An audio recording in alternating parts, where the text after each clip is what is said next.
আসসালামু আলাইকুম। Zenit math স্টাডির পক্ষ থেকে সবাইকে স্বাগত জানাচ্ছি। অর্ধবার্ষিক পরীক্ষা ষষ্ঠ শ্রেণী গণিত এর এমসিকিউ নিয়ে আলোচনা করব।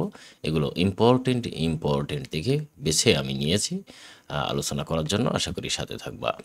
গণিত অধ্যায় 4 বীজগাণিতিক রাশি এই চ্যাপ্টার থেকে আলোচনা করব। 1 নম্বর প্রশ্নটি বলছে x = 2 y = 3 z = 1 হলে x - y + z এর মান নির্ণয় করো। এখানে জাস্ট মান বসিয়ে দিতে হবে। x এর মান হচ্ছে 2 আর y এর মান হচ্ছে 3 আর z এর মান হচ্ছে 1। সেক্ষেত্রে এটা ক্যালকুলেশন করলে কি হবে? তাহলে এই 2 আর 1 এ 3 কেটে গেলে 0 হয়ে যাবে। সুতরাং আমাদের উত্তর হবে এটা। ওকে, জাস্ট মানটা বসিয়ে দিতে হবে। 2 নম্বরটা বলছে m কে n দিয়ে গুণ করলে গুণফল নিচের কোনটি হবে? আচ্ছা, m কে n দিয়ে গুণ অর্থাৎ m গুণ n এরকমও হতে পারে, আবার সরাসরি m n ও হতে পারে। দুইটার যে কোনো একটা উত্তর হতে পারে। সুতরাং আমাদের উত্তর হচ্ছে খ নম্বর। 5p এর অর্থ নিচের কোনটি? আচ্ছা, p এর সাথে 5 গুণ করা হয়েছে, অর্থাৎ p কে 5 দ্বারা ভাগ, নো p কে এর 5 গুণ, হ্যাঁ এই যেটা p এর 5 গুণ, এটা হচ্ছে এর অর্থ। ঠিক আছে, তার মানে এর উত্তরটা হচ্ছে গ নম্বর। 4 নম্বর বলছে ax + 3 এর x এর সহগ কত? আচ্ছা, এখানে আছে কি আছে? ax। খেয়াল করে দেখো ax এর সহগটা কত বলছে, x এর সহগ কত? আচ্ছা, x এর সহগ এখানে একটি আছে আক্ষরিক সহগ, সেটি হচ্ছে এই যে a। তার মানে x এর সহগ আছে a, এই যে ক নম্বরটা উত্তর। ওকে, একটি খাতা, একটি কলম ও একটি বইয়ের দাম যথাক্রমে ABC টাকা হলে 10টি খাতার দাম কত? ওকে, এই জায়গাটা বলছে একটি খাতা, আর আমাদের এখানে খাতাটা আছে হচ্ছে A। সুতরাং 10টি খাতা এর অর্থ হচ্ছে 10A, 10A হবে। এটা হবে আমাদের উত্তর 10A, ক নম্বরটা। ওকে, আশা করি এটি বুঝতে পেরেছ। 6 নম্বর অঙ্কটি বলছে একটি খাতা, একটি কলম ও একটি বইয়ের দাম যথাক্রমে ABC টাকা হলে 10টি কলম ও 3টি বইয়ের দাম কত? ওকে, 10টি কলম বলতে 2 নম্বরটা, আর 10B হবে, তার মানে 10B। তারপরে বলছে মোট দাম অর্থাৎ যোগফল। এবার বলছে 3টি বই, বই বলতে এখানে বোঝাচ্ছে সি নম্বরটা, আর 3টি বই তার মানে 3C, এইটাই 10B + 3C হবে। 10B + 3Cটা কই? এই যে গ নম্বরটা উত্তর। ওকে, আশা করি বুঝতে পেরেছ।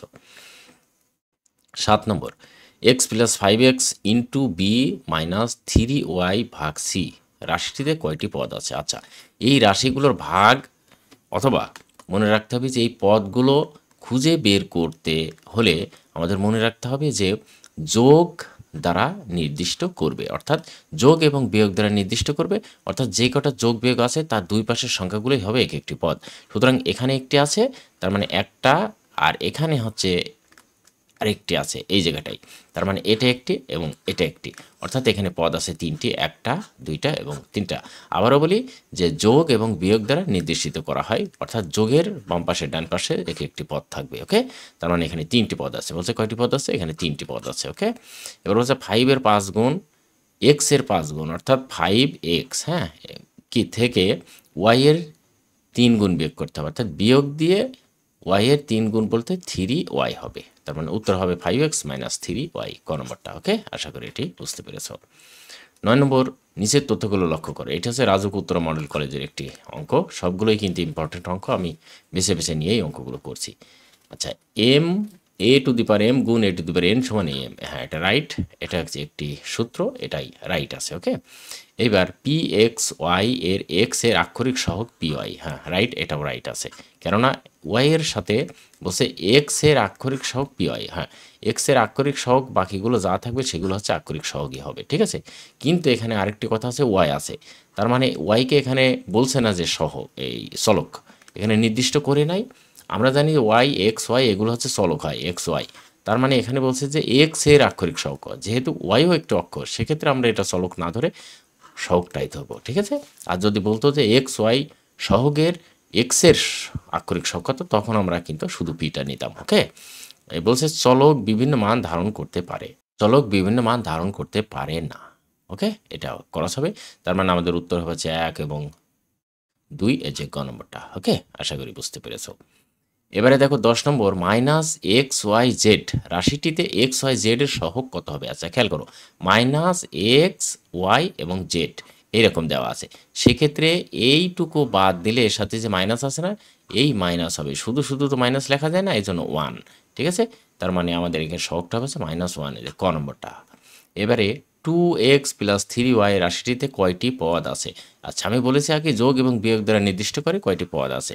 সুতরাং এখানে আছে যোগ একটি এবং এর বাম পাশে একটি ডান পাশে একটি পদ আছে, সো 2টি পদ আছে এখানে। ওকে, এবারে 12 নম্বর, 5x প্লাস 7y ভাগ 3c plus 8b into 3y রাশিটিতে কয়টি পদ আছে? এখানেও ঠিক একই রকম আমরা যোগ বিয়োগ নির্দিষ্ট করব, এ একটি যোগ আর এ একটি যোগ। সুতরাং 1, 2 এবং 3টি পদ আছে। ওকে, তার মানে 3টি পদ আছে। ক নম্বরটা, এ সমান 6, বি সমান 4 এবং সি সমান 8 হলে এ বি বাই সি এর মান নির্ণয় করো। তাহলে এখানে মানটা আমরা বসিয়ে দেবো, এ বি বাই সি এর মানটা বসিয়ে দিলে এ সমান হচ্ছে কত 6 ইন্টু বি এর মানটা হচ্ছে কত 4 আর বাই সি এর মানটা হচ্ছে 8।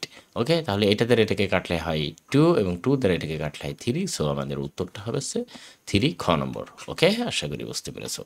14 নম্বর অঙ্কটি বলছে বি সমান -1 হলে মাইনাস ব্র্যাকেট দিয়ে তারপর আবার মাইনাস ভি এর মান কত? সুতরাং আমরা এটা মান বসিয়ে দেবো সরাসরি। মাইনাস ভি এর মানটা -1 বলছে, সো আমরা এখানে আবার -1 দেবো। সেক্ষেত্রে এটি কিন্তু আমাদের সেকেন্ড ব্র্যাকেট হয়ে যাবে। ওকে, এখন এটা আমরা ক্যালকুলেশন করব। আগে ভিতরে মাইনাস মাইনাসে প্লাস হয়, সুতরাং মাইনাসে প্লাস হলে শুধু 1 হয়ে যায় ভিতরে, আর এটা আবার যদি বাইরে গুণ করা যায় সেক্ষেত্রে -1 হয়। সুতরাং আমাদের উত্তর খ নম্বর -1 হবে। ওকে, এটা ভেরি ভেরি ইম্পর্টেন্ট একটা অঙ্ক। আমি বলছি যে কোথা থেকে পড়েছে, এটা নওগাঁ জেলা স্কুলে পড়েছিল। ওকে, এবারে 15 নম্বরটা, এটা বলছে বগুড়া সরকারি বালিকা উচ্চ বিদ্যালয়ের ভেরি ভেরি ইম্পর্টেন্ট একটা অঙ্ক।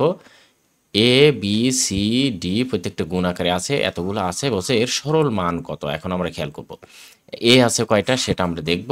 আমরা এখানে খেয়াল করি যে 1 2 3 4, তার মানে এ to the power 4।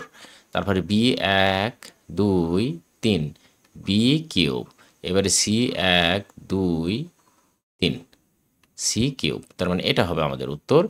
A to the power 4 B C কিউবটাকে A to the power 4 B cube C cube, এই যে খ নম্বরটা। ওকে, এটা বগুড়া সরকারি বালিকা উচ্চ বিদ্যালয়ে পড়েছিল। এবারে এখানে 16 নম্বরটা বলছে বি 3 টু দি পাওয়ার 4 এর মান কত? 3 টু দি পাওয়ার 4 মান 3কে এই 4 এর অর্থটা হচ্ছে 3কে আমরা 4 বার গুণ করব। তার মানে 3 গুণ 3 গুণ 3 গুণ 3, 3 3কে 9, 3 নাম 27, 3 7 81। আমাদের উত্তরটা হচ্ছে খ নম্বর। ওকে, অঙ্কগুলো কিন্তু ইম্পর্টেন্ট। এবারে খেয়াল করো 17 নম্বর অঙ্কটি বলছে নিচের রাশিগুলো লক্ষ্য করো। আচ্ছা, X plus Y whole square সমান X square plus 2xy plus Y square. Okay, এই অঙ্কটি সূত্রটি ঠিক আছে। এটি হচ্ছে একটি বীজগণিতীয় সূত্র। এবারে এ plus C into a minus C, এটি হবে হচ্ছে এ স্কয়ার মাইনাস সি স্কয়ার। হ্যাঁ, এটিও একটি বীজগণিতীয় সূত্র। এই সূত্রটা হচ্ছে এইরকম যে a square minus b square, এই সূত্রটা হচ্ছে a plus b into a minus b, এই সূত্রটা। ওকে, তার মানে এটি ঠিক আছে। এবারে x minus y whole square x square plus y, no, এটা হবে না, এটা হচ্ছে ক্রস। তার মানে 1 ও 2, উত্তর ক নম্বরটা। 5a cube into A to the power 5 বলছে এ এর সূচক কোনটি? আগে গুণটা করে নিতে হবে। এখানে গুণটা করলে হয়, খেয়াল করো আমি আর একটু বড় করে নিচ্ছি যে 5 এখানে প্রথমে লিখে নিলাম, তারপরে এ, এই ভিত্তি এবং ভিত্তি একই রকম হলে একটা ভিত্তি লিখে পাওয়ারগুলো যোগ হয়, সুতরাং 3 প্লাস 5 হবে। সুতরাং এখানে হয়ে যাবে হচ্ছে এ টু দি পাওয়ার কত 8। ওকে, বলছে এর সূচক কত? এর সূচক মানে পাওয়ার মানে ঘাত মানে শক্তি। ওকে, তার মানে এটি হবে হচ্ছে 8, এই যে খ নম্বরটা। আচ্ছা, এটাকে সূচক পাওয়ার ঘাত শক্তি সবগুলোই বলা হয়, এটা মাথায় রাখতে হবে। আচ্ছা, এবারে 19 নম্বরটা 5a কিউব ইন্টু একটু, আচ্ছা এটা অঙ্কটা করলাম মনে হয়, একই রকম অঙ্ক। আচ্ছা, 5a cube into A to the power 5, এত এর মান কত? এটা সরাসরি মান চাচ্ছে। হ্যাঁ, তাহলে এটা মান যদি বের করতে হয় তাহলে আমরা লিখব 5 এ টু দি পাওয়ার 8, এইটা সরাসরি এইটাই হবে উত্তর, 5 এ টু দি পাওয়ার 8, এই যে ক নম্বরটা। বলছে এ কিউব এ স্কয়ার দুইটি বীজগণিতিক রাশি, এ কিউব ইন্টু এ স্কয়ারের মান কত? আচ্ছা, এ কিউব ইন্টু এ স্কয়ার, মাথায় রাখতে হবে যে এ ভিত্তি একই রকম হলে নিচেরগুলোকে ভিত্তি বলে, উপরেরগুলোকে সূচক বলে। ভিত্তি একই রকম হলে পাওয়ারগুলো যোগ হয়, সুতরাং 3 প্লাস 2 সমান এ টু দি পাওয়ার 5 হবে। এটি হচ্ছে উত্তর। হ্যাঁ, এ টু দি পাওয়ার 5 ক নম্বরটা। ওকে, এটা একটা অঙ্ক ছিল। প্রিয় শিক্ষার্থী বন্ধুরা, এই মোট 20টি অঙ্ক ছিল। আশা করি অঙ্কগুলো বুঝতে পেরেছো এবং ভালো লেগেছে। পরবর্তীতে আরও অঙ্ক আছে, এই অঙ্কগুলো নিয়ে আলোচনা করব। তোমরা অবশ্যই সাথে থাকবা। তোমাদের মঙ্গল কামনা করে আজকের মতো কন্টেন্ট শেষ করছি। খেয়াল করে দেখো, কন্টেন্টগুলো সবগুলোই কিন্তু বিভিন্ন স্কুলে পড়া অঙ্ক, ষষ্ঠ শ্রেণীর অঙ্ক। ওকে, তোমাদের মঙ্গল কামনা করে আজকের মতো কন্টেন্ট শেষ করছি। আগামীতে অবশ্যই সাথে থাকবা। আল্লাহ হাফেজ।